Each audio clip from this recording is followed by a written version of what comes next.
Paris, the city of marvels, the metropolis, a never-ending sea of houses, stretches all the way to the horizon. It's often described as the city of love, romance, adventure and poets. The city of Paris covers an area of almost 106 square kilometers, and her population is touching 10 million.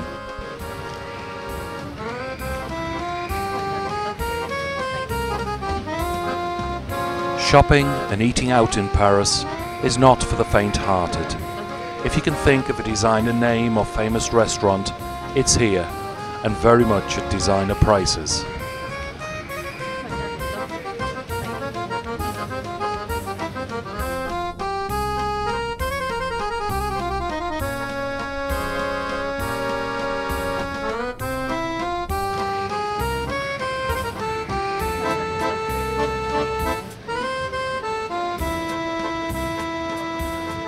The Parisians still love nothing better than sitting at a pavement cafe, watching the world go by.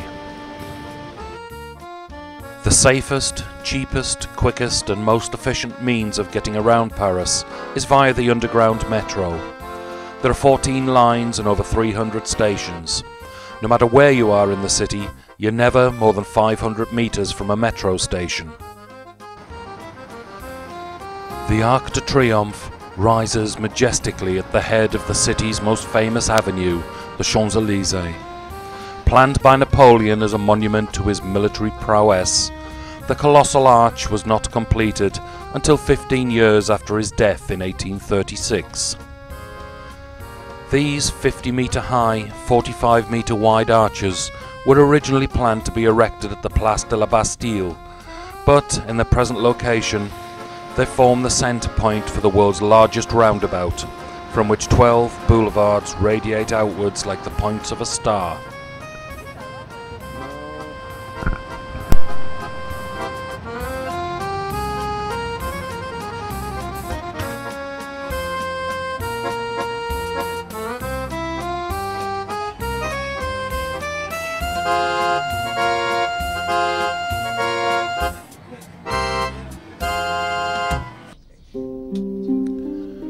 It is hard to believe that the broad and busy 10-lane thoroughfare of the Champs-Élysées was just an empty field before Les Nôtres converted it into parkland as an extension to the Jardin des Tuileries. For centuries it was a popular strolling ground, reaching its zenith in the mid-1800s, when a constant flow of horse-drawn carriages paraded up the street in order to allow ladies to show off their finest fashions. Today, with its brass shops, cinemas and fast food joints, the avenue that was once the most beautiful in the world has lost much of its glamour and prestige.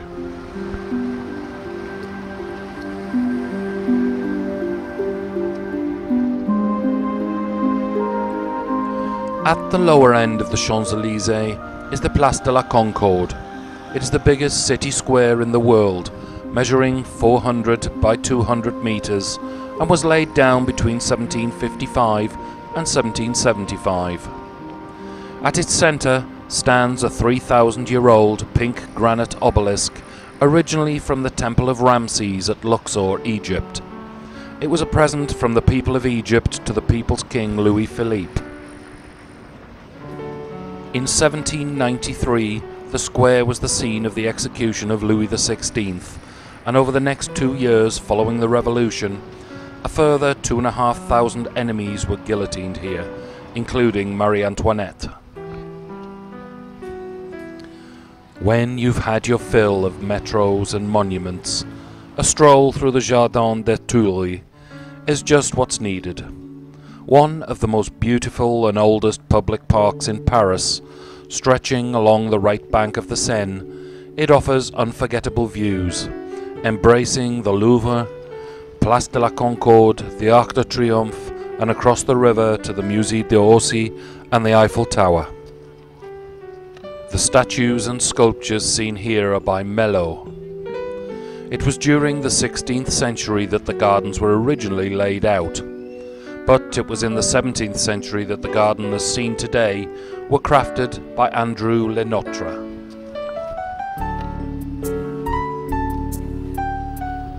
As if guarding the Louvre, another triumphal arch rises at the end of Tuileries. This is the Arc de Triomphe Du Carrousel, once again built by Napoleon between 1806 and 1808. The bronze horses on top of the Arc de Triomphe du Carrousel were taken from St. Mark's in Venice. The centuries-old Musée du Louvre contains one of the largest, most important art collections in the world. The former fortress and royal palace began its career as a public museum in 1793 with 2,500 paintings. Now some 35,000 are on display. La Madeleine. This immense neoclassical church is one of Paris's great landmarks. Construction began in 1764 and the finished church was dedicated to Mary Magdalene in 1845. Number 12, Place Vendôme, is famous as the place composer Chopin died. The Grand Palais was constructed as temporary galleries for the World Fair of 1900. Over a century later, it's still one of Paris's major exhibition spaces. The most striking feature of the Grand Palais is its curved glass roof. At night, it glows with the interior lighting. The Opéra de Palais Garnier. From the outside, Opera Garnier looks more like a wedding cake than a world-renowned opera house. Outdated, it's now just used for ballet. On the Rue de Rivoli stands a golden statue to one of France's most famous women, Joan of Arc. Les Invalides is an imposing architectural ensemble. It was originally built by Louis XIV as a convalescent home for wounded soldiers, and it is still used as a home for war veterans today. The splendid golden dome of Cathedral des Invalides houses the mausoleum of Emperor Napoleon.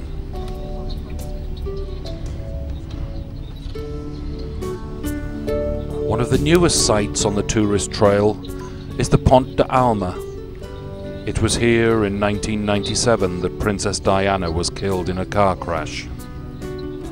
From Plaster La Concorde, you get a glimpse in the distance of the onion-shaped white domes of Sacré-Cœur. The Basilique du Sacré-Cœur. After the Franco-Russian War of 1870, it was proposed to construct a church to the Sacred Heart on the Butte Montmartre.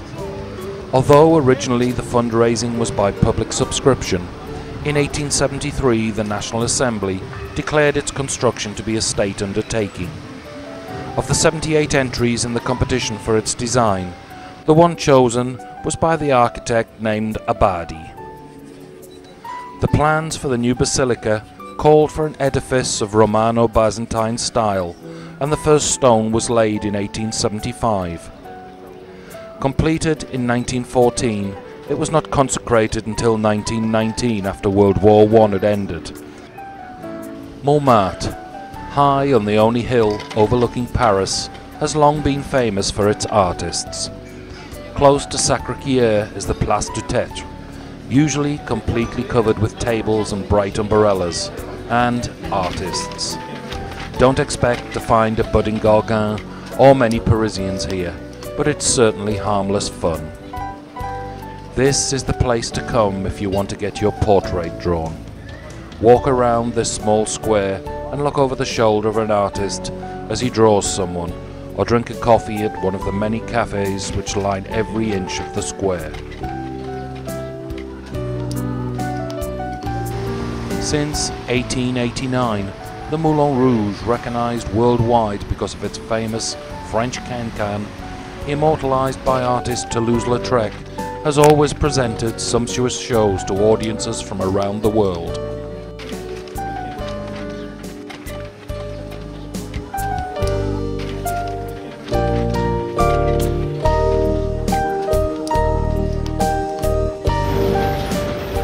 The Canal Saint-Martin is one of Paris's hidden delights.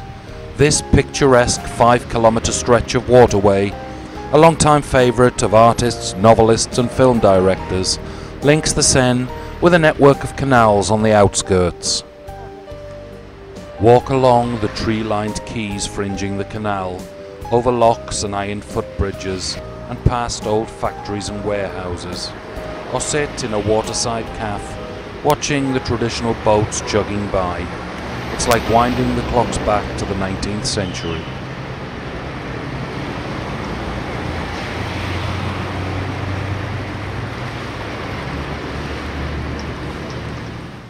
Officially, it is known as La Cathédrale Notre-Dame de Paris. The Gothic masterpiece with its 69-metre-high turrets is on the site where once the Celts made sacrifices to their gods in a temple. The construction of Notre Dame was begun in the 12th century and fully completed 200 years later. Visitors today are more inclined to remember the story of the Hunchback of Notre Dame than the history. Victor Hugo, who made the bell ringer Quasimodo and the gypsy Esmeralda immortally famous, gives the best outline in his novel of the significance of Notre Dame and the Île de la Cité on which it sits. A leisurely trip along the Seine in one of the many glass-topped bateaux is unforgettable.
Who has not heard or seen images of the Eiffel Tower?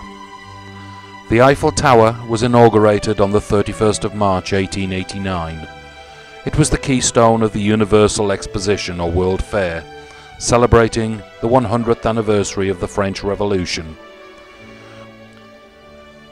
The Eiffel Tower was built by Gustave Eiffel in just 26 months.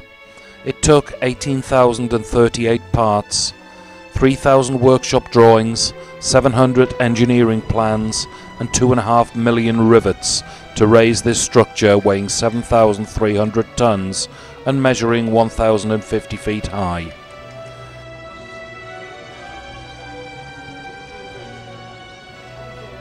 After the inauguration in 1889, it caused a violent polemic, meeting nearly unanimous hostility from the Parisian artistic world. Once the tower was finished, the criticism burnt itself out in the presence of the completed masterpiece, and in the light of the enormous popular success with which it was greeted. It received 2 million visitors during the World's Fair of 1889. With 2 million visitors the first year and almost 6 million people a year today, the Eiffel Tower is a real crowd pleaser. At the crossroads of the world, 180 million visitors have come since its construction. Views from even the first level are spectacular.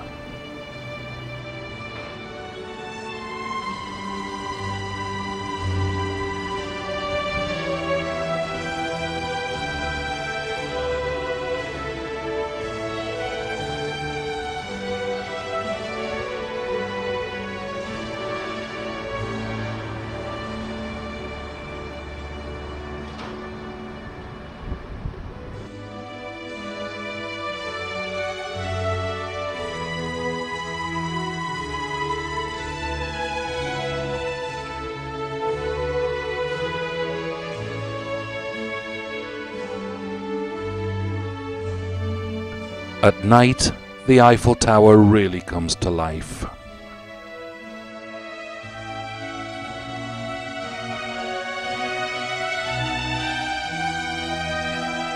Since the start of the millennium, more than 10,000 flashing lights have been attached to the tower. They're illuminated for 10 minutes in every hour.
Jag kan säga att vi